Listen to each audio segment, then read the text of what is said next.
Hey everyone, welcome back to part number 2 of today's episode on understanding Storm Prediction Center outlooks. Hopefully the first episode did a good job, or the first part rather, did a good job of explaining the different risks and the hazards associated with those and the 4 elements that make up the level of risk that we're going to experience. Now we're going to dive into the not so basic stuff. So we're going to talk about what the difference between categorical and probabilistic outlooks are. So we'll do a really deep dive into each type of probabilistic severe weather outlooks for tornadoes, damaging winds, and large hail. After that, we'll talk about how severe weather outlooks evolve over time and when severe weather outlooks are issued. And then finally, we'll talk about the accuracy of severe weather outlooks to wrap up this episode on day number 2 of Severe Weather Awareness Week, which has been dedicated to talking about Storm Prediction Center convective outlooks, or what's better known as severe weather outlooks. Now we need to take a look at the difference between categorical outlooks and probabilistic outlooks. And this up here in the top left-hand corner is going to look pretty familiar. This is the outlook we've been reviewing for this entire video from Friday, March 31st of 2023, and that significant severe weather outbreak that came with it across much of the central U.S., this high risk down here into the deep south, all the way up through the moderate risk into the Midwest and northern Great Plains area, and even up into lower Michigan and the rest of the Midwest there. So let's dive into where this graphic, this categorical graphic, comes from. So we have the categories of risk displayed here, hence the name Categorical Outlook. But this comes from somewhere. These probabilities, these categories of severe weather, come from the probabilities of each individual severe weather hazard type. And remember, the 3 severe weather hazard types are tornadoes, damaging wind gusts, and large hail. In the top right-hand corner here, we have what's known as the first type of probabilistic outlook, and this is the tornado outlook. This is the probabilistic tornado outlook. In the bottom left-hand corner here, we have the probabilistic wind outlook, and in the bottom right, we have the probabilistic hail outlook. And all of these different probabilistic outlooks kind of come together, culminate in this categorical outlook that is distributed to the public ahead of a severe weather event. So let's dive into each type of probabilistic outlook. The first one is the tornado outlook, and this is the most unique of the 3 probabilistic risks. And just for reference, this image here is the probabilistic tornado outlook, and then this image here that I've overlaid is the associated categorical outlook, and again, we've been looking at this throughout the video. So again, this is the most unique, and it's the most unique probabilistic outlook because forecasting severe weather is difficult, but especially forecasting tornadoes is very difficult. So the SPC, the Storm Prediction Center, needed a way to convey the tornado risk without being overly aggressive or overly ambitious on their tornado probabilities. And so we do not see a 2% risk on the other 2 severe hazard probability graphics, wind and hail, and we do not see a 10% risk on those either. We only see the other 5 categories, the 5%, 15%, 30%, 45%, and 60%. But for the tornado risk, because tornadoes are so hard to forecast, especially when we're talking about an area as small as 25 miles of any given point on a map, we needed to or rather the SPC needed a way to highlight tornado potential without immediately having to jump to a 5% or a 15% risk for a tornado. So in the green shaded area here, we have the 2% risk, and that would result in a marginal risk. So even if there's no hail threat, if there's no wind threat, if there's a 2% tornado risk, that automatically results in a marginal risk. And all that is saying is that there's a 2% risk of a tornado within 25 miles of any given point within this green shaded region on the probabilistic tornado graphic. And that continues to go up from there. In the brown shaded region, there's a 5% risk, and that would automatically result in a slight risk regardless of the wind or hail potential. Moving up from there, we have a 10% risk in the yellow shaded region here. 10% chance of a tornado within 25 miles of a given point, anywhere within that yellow risk area. And that would result in an enhanced risk being issued. You also see these black hatch marks here. That denotes the probability of significant tornado within those areas overlaid with black hatched marks. So within this yellow shaded area with black hatch marks overlaid, there's also a 10% chance of a tornado that develops being EF2 strength or greater. And the same principle applies for the 15%. It results in enhanced risk, 15% risk of a tornado within 25 miles of any given point. And then since it's overlaid with the black hatched marks, indicative of that significant tornado threat, it results in a moderate risk, 10% chance of any tornado that develops within that region being EF2 strength or greater. So a 15% overall risk for a tornado is pretty high in of itself, but also, so you have a 15% chance of a tornado, but you also have a 10% chance of that tornado being EF2 strength or greater. And again, when we're talking about forecasting tornadoes, those are extremely high probabilities realistically. So this, again, is a stage where it starts to get where we start to worry more and more about the life safety risk is when we start seeing these 15% areas, especially when they're overlaid with a significant tornado parameter. Moving up from there, we have a 30% risk, and this would result in a moderate risk if there was no significant tornado parameter present.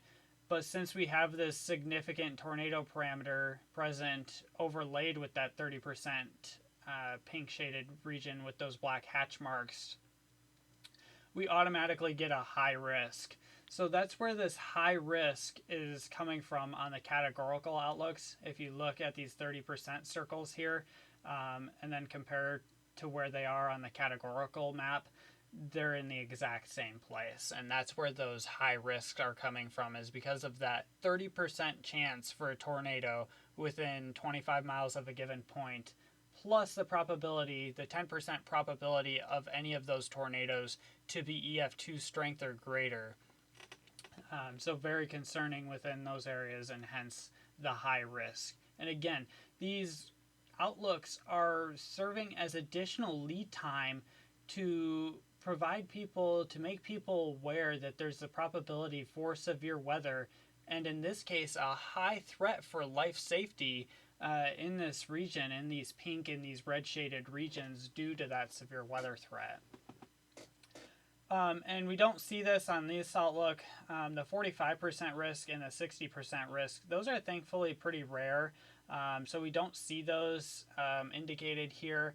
I can't actually remember a time where I've seen a 60% tornado risk, but anything above 30%, regardless of if there's a significant tornado parameter, would automatically result in a high risk for a life safety threat, just due to the overall extremely high probabilities of tornadoes within 25 miles of a given point.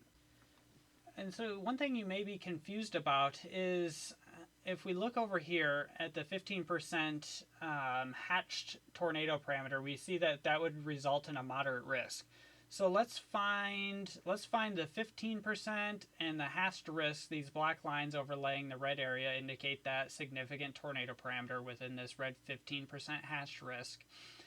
So that would typically result in a moderate risk, and indeed it does. We see a moderate risk extending here from the deep south parts of Arkansas up through the central Great Plains into the northern Great Plains and into the Midwest, extending over here to the east as well, into far eastern, southeastern Indiana, right along the Ohio border there. But that doesn't necessarily line up with this 15% hatched risk from the tornadoes. And so you're asking yourself, why is it that the 15% hatched, if we imaginarily draw this here, would sort of do this? It would cut off this entire area of moderate risk here. So why is there this moderate risk here? And well, remember, these categorical maps here are cumulative. So that's being derived from this. So it's overlaid this 45% hatched risk for damaging winds, and that's also resulted in this moderate risk corridor here, and hence why we see a larger moderate risk there than what's overlaid with the tornado risk. So let's dive into this damaging wind gust outlook. It's a very similar idea, very similar scale to the tornado risk. We just don't see the 2% or the 10%. The options are 5%, 15%, 30, 45, and 60. And we see a 45% as the highest probability here. If you see a 60%, again, that's where we're going to start looking at the potential for a derecho, especially if it's overlaid with that significant wind parameter. We would see a high risk issued. But it's the same principle again. So anywhere within this brown shaded area here, there's a 5% chance for 60 plus mile per hour winds within 25 miles of any given point in there. Within the yellow shaded region here, there's a 15% risk. Within the red, there's a 30% chance, and within the pink, there's a 45% chance. One other thing we can point out here, and it shows even better on the next graphic we'll look at, but the significant severe weather parameter, in this case the significant wind parameter, is often overlaid with those higher probabilities, but they can extend into those lower probabilities as well. So we see the 45% hatched damaging wind risk here, and then we see this 30% region here for 30% risk of damaging winds over 60 miles an hour, but we also see an area of 30% hatched here. And again, those significant severe parameters, whether they're tornado or wind-based like this one, or hail, is indicative of a threat for significant tornadoes, EF2 or greater, or, like this map showing, damaging wind gusts in excess of 75 miles an hour, or large hail in excess of 2 inches in diameter. That's what these black hatch marks mean on each specific map. And so this is the hail graphic, and this does a really good job of showing how those significant parameters can overlay on some of those lower probabilities. We see a broad area of 15% hatched, as well as a standard area of 15%, surrounded by a broad 5% risk for any large hailstone over 1 inch in diameter within 25 miles of a given point. And again, within this black hatched area here, there's a 10% chance of any hailstone being 2+ inches. The other thing that's unique about the hail graphic here is that all of the other graphics at some point have given us the option to upgrade to high risk. So we see high risk here, and high risk here, starting with the 30% hatched risk for significant tornadoes. We see it here under the 60% risk with the significant wind parameter for a high risk. With the hail, we do not see the option to upgrade to a high risk. We can only go as high as a moderate risk with this type of outlook. And that's because large hail does not necessarily provide a life safety threat, a high life safety threat for people in these areas. Hail is primarily a concern in terms of property damage, damage to vehicles, roofs, windows, etc. It's typically not a life safety concern. Obviously, if you're outside in a hailstorm, it can certainly be a life safety concern, but that's not necessarily the concern with hail, and hence that's why there is no chance to upgrade to a high risk for hail. It has to be driven by either wind or tornadoes, as we see in this outlook from Friday, March 31st of 2023, with those dual tornado risks in place. So when are SPC outlooks issued and how do they change over time? We have the extended range outlooks, and those cover days 4 through 8. We have day 3 categorical and probabilistic outlooks, and sometimes we get special day 3 updates. We'll cover that in a minute.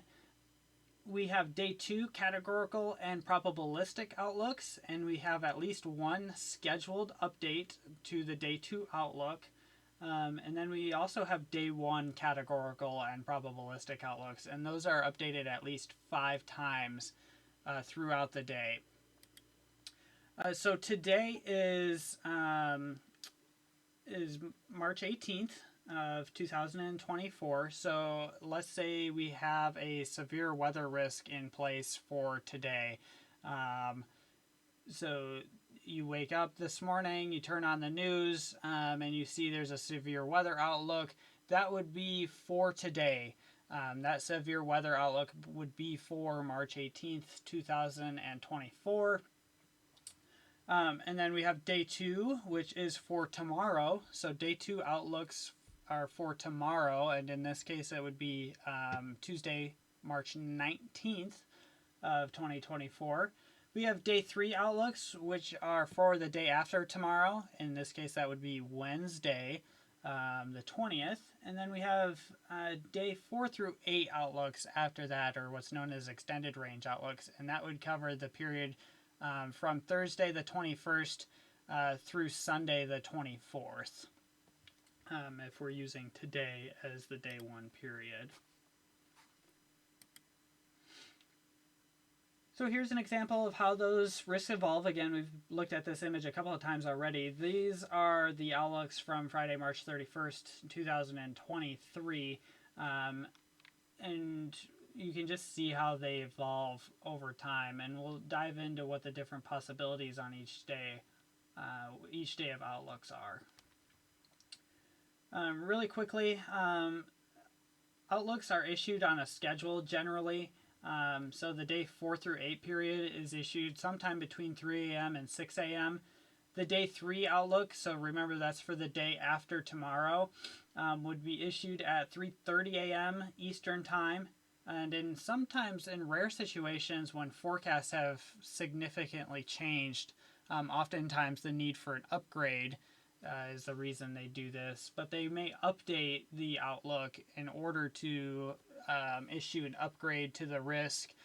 Sometimes I imagine they can downgrade it too, but I have not seen them do this, and as to my memory.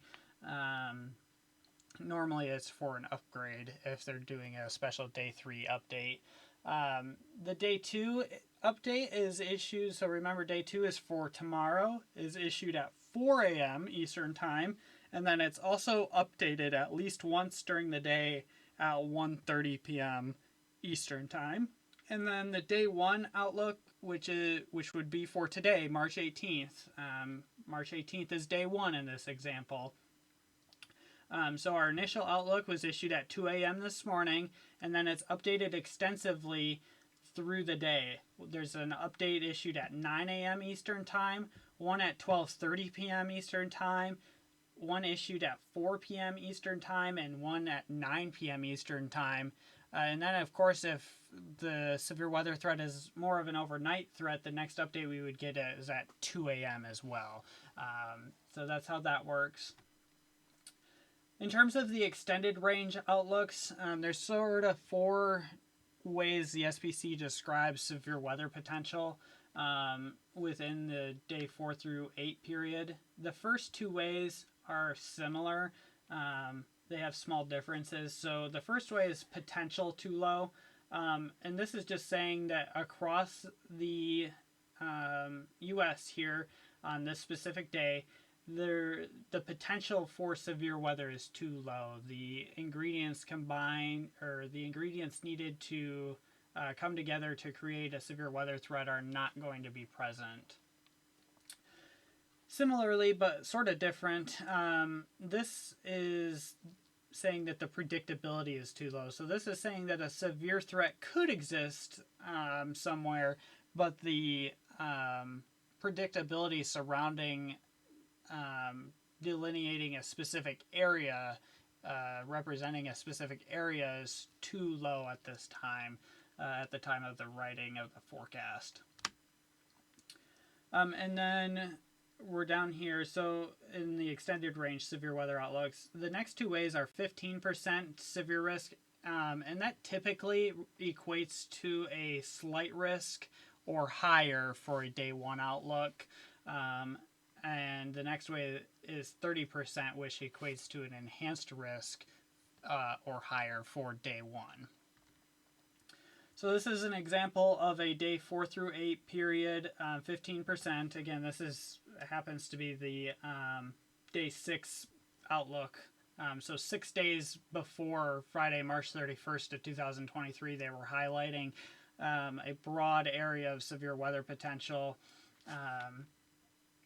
a 15% chance of severe weather within those areas, as many as 6 days out.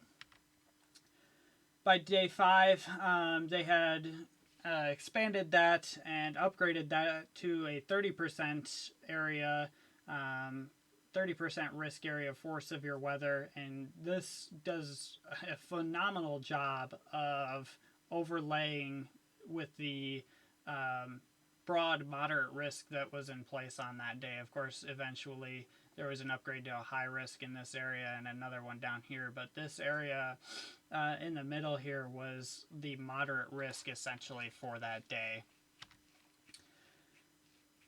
So by day 3, we have our first categorical outlook. This is where it starts to look a little bit more familiar. We have the 5 different risk areas possible.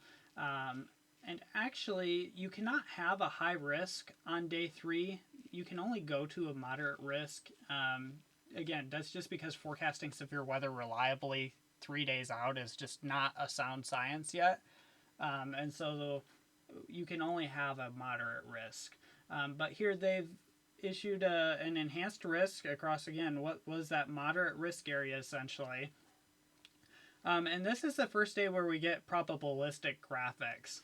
But the thing that's different here from the other ones that we looked at earlier in the video is that this is combining the overall threat for any severe hazard, 5%, 15%, or 30% of any severe hazard, tornado, wind, or hail within each region respectively, and then the hatched area is just saying that any of those severe hazards, wind, hail, or tornadoes, could also be significant, one or more.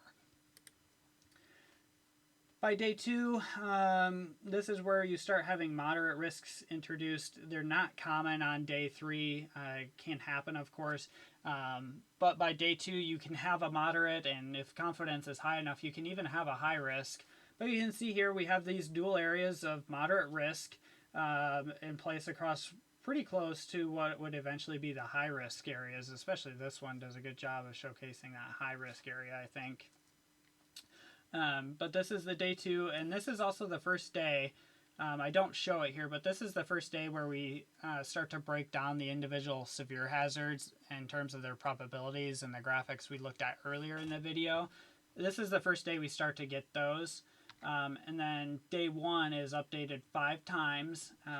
This was the morning update, so they had expanded that moderate risk from these 2 separate areas to a wide swath of moderate risk across the entire central U.S. essentially here. And then by the afternoon update on that day, they had upgraded to high risks for those two areas shown in pink there.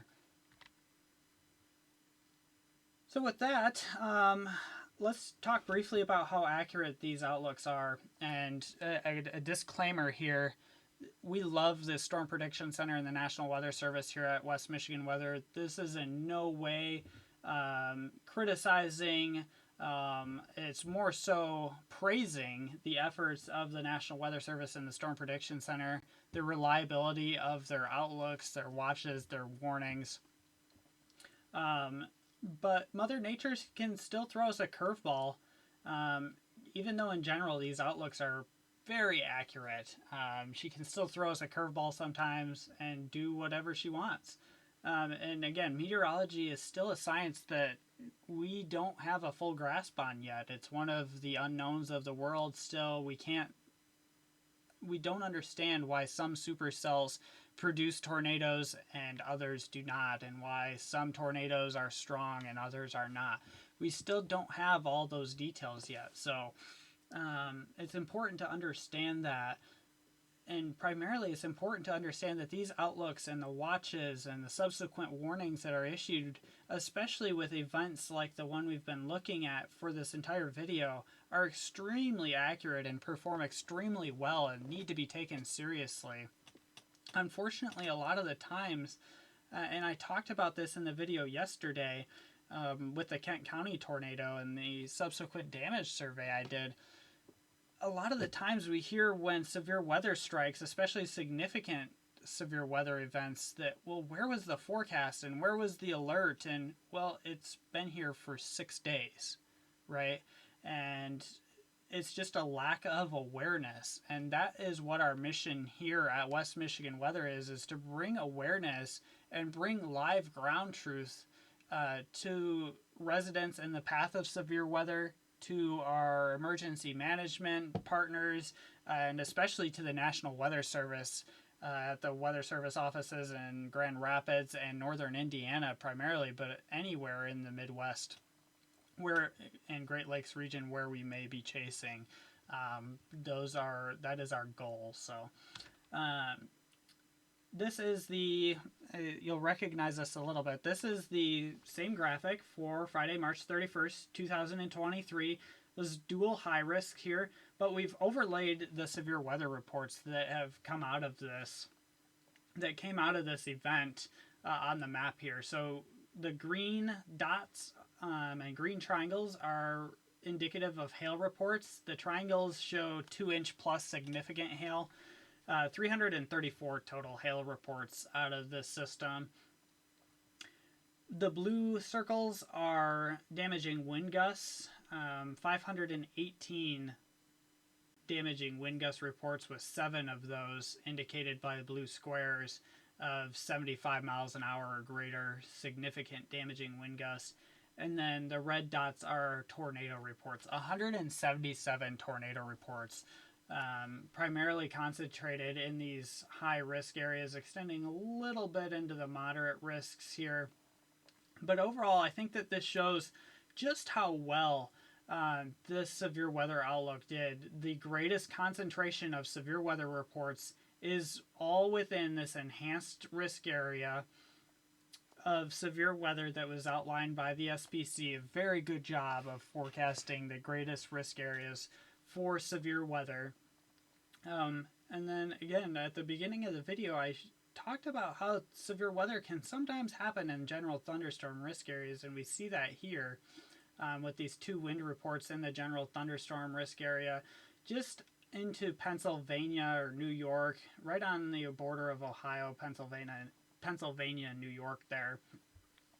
We also see a report down here outside of even the general thunderstorm risk, and a couple over here as well. So it's a reminder to always be weather aware. Storms can happen anywhere at any time. Severe weather can happen anywhere at any time, and it's important to always be weather aware, but especially within high risk categories, enhanced, moderate, and high.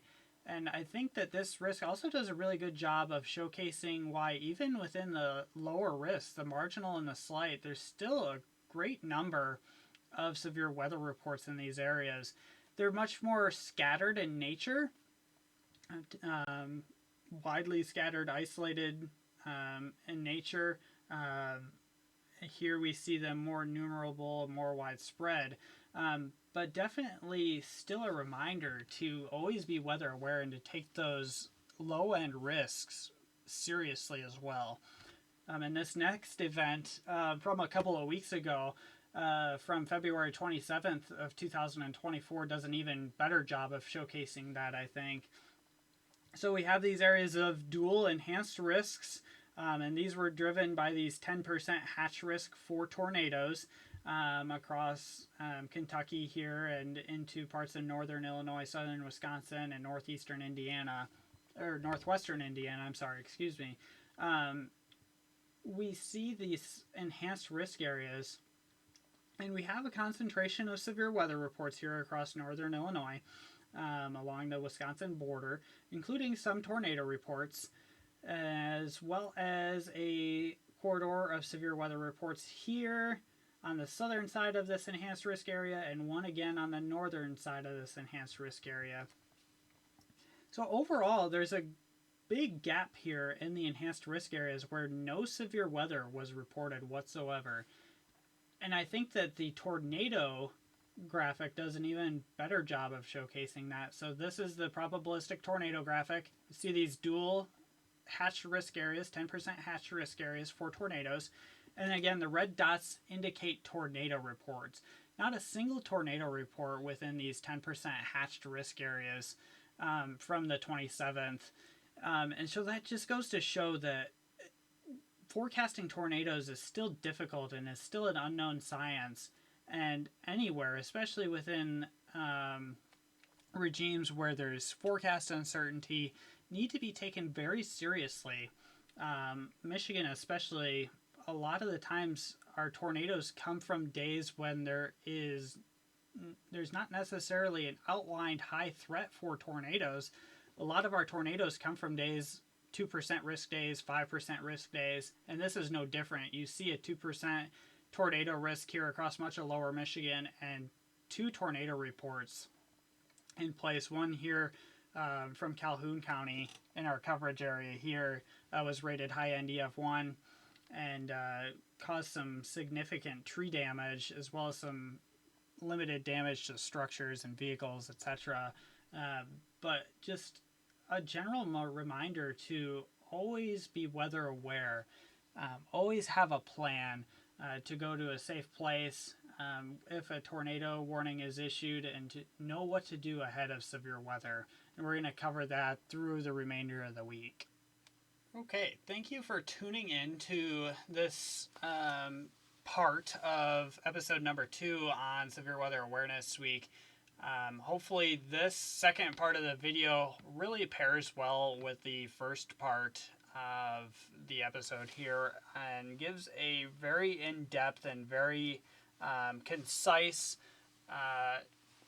knowledge base to the viewers who watch this video. Hopefully it has increased your understanding on severe weather outlooks. Hopefully you guys can put this to use and use it in your everyday lives as we move into severe weather season. We've already seen several severe weather risks this year, and unfortunately there's been several fatalities reported in the Great Lakes region already this year due to those severe weather events.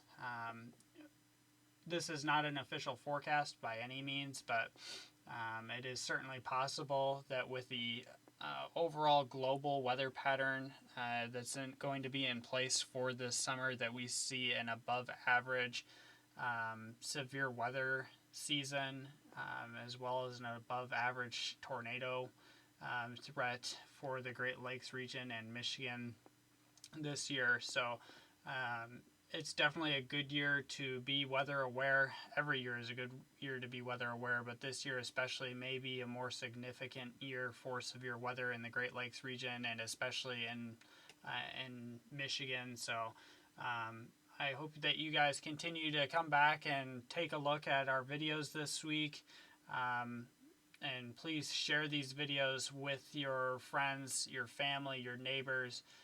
The whole point of this week is to make Michigan weather aware and prepared for the upcoming severe weather season. So please do that if you guys are able to, and we'll see you tomorrow, and we'll be talking about what the difference is between a watch and a warning, as well as the different types of warnings for severe thunderstorms and tornadoes.